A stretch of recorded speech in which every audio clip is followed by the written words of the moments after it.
Welcome back, everybody. It's Zach here, bringing us another fantasy football video. This one we'll go over the starts and sits for Week 14, so I'll cover every single game this week and help you guys get your lineup set ahead of a really important week in fantasy football. We've got 1 week left for pretty much all of us here to try and get into the playoffs. For a lot of people, it's a really must-win situation here. I know for me, it's a must-win situation in a couple leagues, so really important week here. Obviously, we want to make sure we get those start-sit decisions made correctly, and then we've got 6 teams on bye as well. So a lot of important decisions to make here, a lot of injuries, lots of things to sort of navigate and make sure we make the right decisions. A lot of fun games this weekend as well. So I'll cover the first 6 games of the week in a video tonight, and then I'll go over the final 7 games. Another video that'll come out either Thursday night or Friday.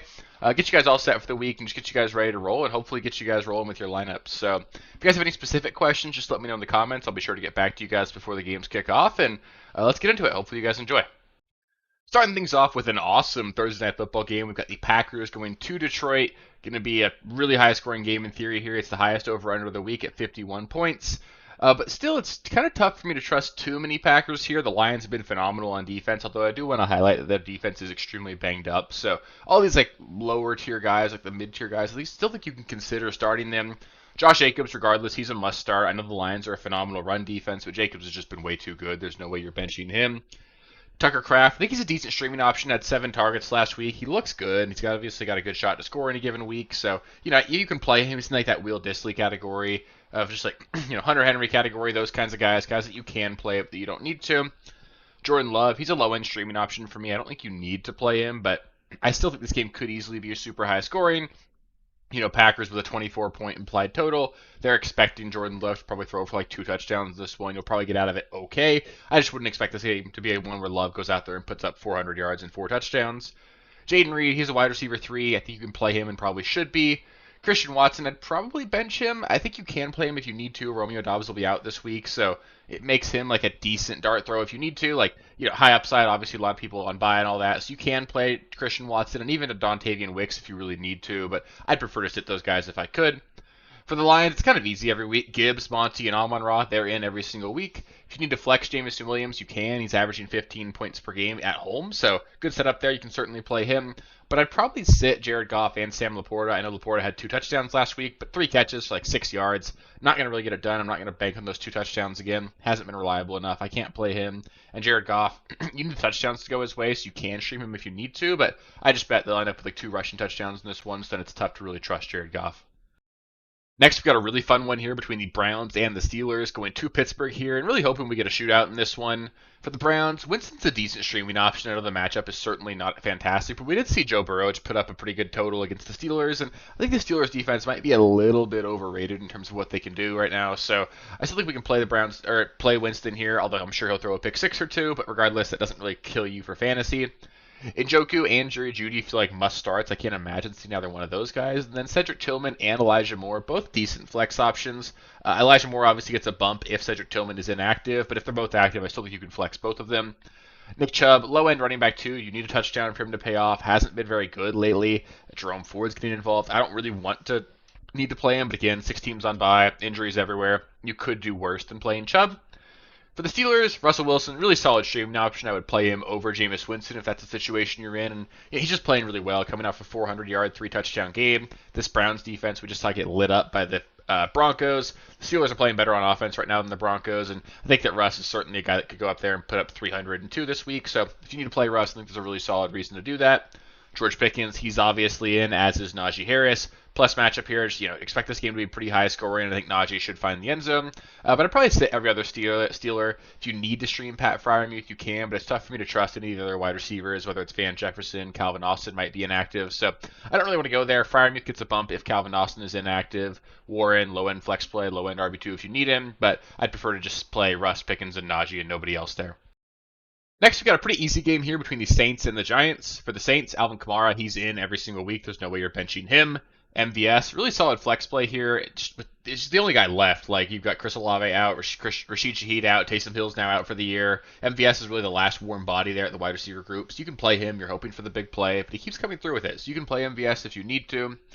Juwan Johnson, you can stream him. I think he's going to have some good performances over the last several weeks of the season, but really tough matchup against the Giants. They really don't give it up to opposing tight ends, so I'd prefer to sit Juwan Johnson, but I also think he should be rostered, especially if you're streaming tight end, because come playoffs, I think he could be really good for you. And then for the Giants, it's pretty easy. It's Tyrone Tracy, it's Malik Neighbors, and it's nobody else. We're going to get Drew Lock again in this one. Doesn't really change what I expect out of this offense, but I just don't feel great about either one of those guys. Probably like, low-end RB2 for Tracy, wide receiver 3 status for Neighbors, and I just wouldn't expect a big game out of either one of them this week, though. Next up here, we got an AFC East matchup between the Jets and the Dolphins. For the Jets, it's pretty easy. You're going to play Brees, Garrett Wilson, and Devontae Adams every single week, and you're not going to be as excited about it as you want to be. So you're going to play those guys. I wouldn't expect them to put up monster performances. The Jets look horrendous on offense, but you can't really bench either one of them anyway. For the Dolphins, Devon Achane, Jonnu Smith, they're both must-starts. Funny to say that those are guys that are the must-starts in the offense, and it's not Tyreek Hill and Waddle. Tua, solid streaming option. I think you can play him for sure. It is a plus matchup against the Jets, even though on the season they look pretty good. They've really mailed it in the last few weeks, so I still feel pretty confident playing Tua. Tyreek, I'd be playing him. I think he looked a little bit more involved, especially in the second half last week. Got lucky with the touchdown, but I still think you can play him. And then Jalen Waddle, he's a flex play. I think he's probably going to be inched because of how many buys we have this week, but he's by no means a must-start. It just sort of depends what you have looking around your roster. Next up, we got a really gross game here between the Jaguars and the Titans. For the Jaguars, Brian Thomas would be my lineup here. We're going to get Mac Jones in this one. The Jaguars placed Trevor Lawrence on IR earlier today, so you're not expecting this to be a super high output game, but the Titans have not been good on defense, especially with L'Jarius Sneed on IR. So Brian Thomas, Evan Ingram, both those guys can be in your lineup. It's like, Brian Thomas, like a wide receiver 3 caliber guy, Ingram, a low-end tight end 1. And then Parker Washington, if you need to stream a receiver, like pick up a guy off waivers and just play him, I think you can. I wouldn't expect this to be a big game, but he had 12 targets last week. We can't ignore that. He and Mac Jones seem to have a little bit of chemistry, and I think he's also just a decent player. He's flashed in the past, so if you need to play him, you can. I would sit all the Jaguar running backs, though. Not a great matchup against Tennessee, although we did see the Commanders run all over them last week, but just tough. Like, ETN's been horrendous. Tank Bigsby stealing touches. I don't want to play either one of those guys if I can avoid it. For the Titans, Tony Pollard, he's in. Fantastic matchup. Going to bounce back after a bad last week. Calvin Ridley, he's in for sure. Again, a great matchup. And then if you need to play Nick Westbrook-Ikhine, you can. I don't want to. I know he's got 8 touchdowns in the season, but you need that to come through for him to be good. It's on the field all the time, though. So, if you need to stream him or flex him, you can. I think I would play Parker Washington over him. So, if you're picking up guys off waivers, I'd still lean that way. But I just prefer targets, so it's tough for me to trust random fluky touchdown output, but they do look to him in the red zone, so if you want to bet on that, you certainly could. I didn't list him either, but Will Levis, if you're really desperate, down in the weeds, you could stream him this week.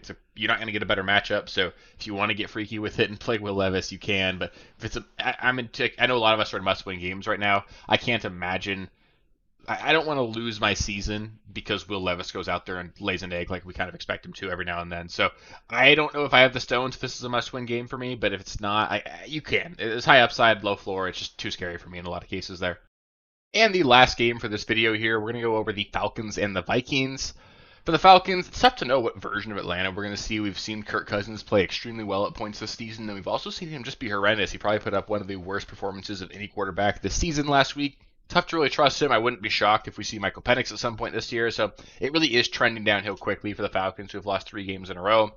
Regardless of that, Bijan Robinson, Drake London, they're in for sure. Darnell Mooney, solid flex play. It is a really plus matchup against Minnesota. I still think you can play those guys. I'd sit everyone else, though. I'm not going to stream Kirk Cousins. There's just no way I could do that this week.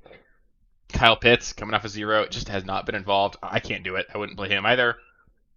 For the Vikings, Justin Jefferson, he's in every single week. Jordan Addison, Aaron Jones, feel like decent starts. It's a good matchup for Addison here against a pretty bad pass defense in Atlanta. I think you can play him, especially with all the buys. And then Aaron Jones, I'd play him as well, but if you happen to have a lot of running backs, I'm starting to get a little bit concerned with what we're seeing out of Aaron Jones. I have a league where I have I'm playing Najee and Rico Dowdle over him. So if you're in a situation like that, I don't think Aaron Jones is a must start, but he's obviously a guy that you can. So I think he's a top 20 running back, but I could see a world where you don't want to play Aaron Jones this week. And then also beyond that, TJ Hawkinson, he's in. Solid option there. Sam Darnold, didn't list him. I don't really want to play him, but if you're really desperate and need a tight end or a quarterback stream, you could go there. But I think there are better options this week if you can avoid it. So that'll do it for the starts and sits part 1 for week 14. Up next, I'll go over the final 7 games of the week, get you guys all set for your matchups, and hopefully get you guys into the playoffs here. Any questions you guys have, just let me know in the comments. I love answering those start-sit questions for you guys to get you guys ready to roll. And then if you guys want to make sure you don't miss the next video, just make sure you subscribe to the channel. We'll do a live stream Sunday morning as well, going over last-minute start-sit questions, any sort of injury updates, last-minute stuff, get you guys all ready to go, and hopefully get you guys your championships or get you guys into the playoffs so you guys can go get those championships. So appreciate you guys. If you made it this far in the video, give it a thumbs up. It helps me out, and I'll catch you with the next one. Peace.